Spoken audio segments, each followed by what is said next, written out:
పరలోకపు తండ్రి, ఎవరైతే కష్టాల్లో ఉన్నారో మీరే వారిని విడిపించి వారి జీవితాలలో అద్భుతాన్ని చేయండి దేవా.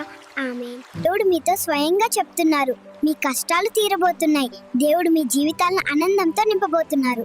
మీరు నమ్మితే ఆమేన్ చెప్పండి. పరలోకపు తండ్రి, ఎవరైతే బాధలతో అలసిపోయారో వారికి మీ శాంతి నింపి కొత్త ఆశనివ్వండి దేవా. ఆమేన్. పరలోకపు తండ్రి, ఎవరైతే కన్నీళ్లతో ప్రార్థిస్తున్నారో వారిని మీరు దర్శించి వారి పరిస్థితిని మీరు మార్చండి దేవా.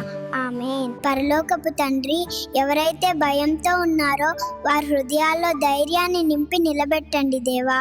ఆమేన్. పరలోకపు తండ్రి, కష్టాల చీకట్లో దారి తప్పిన వారిని నీ సన్నిధికి తీసుకొని వచ్చి నూతన ఆశతో వారి జీవితం మార్చుం దేవా.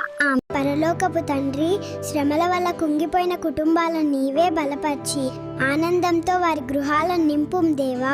ఆయన సన్నిధిని కోరిన భక్తులకు దేవుడు సమాధానం ఇచ్చారు. మనం కూడా కోరితే మనకు సమాధానము వస్తుంది.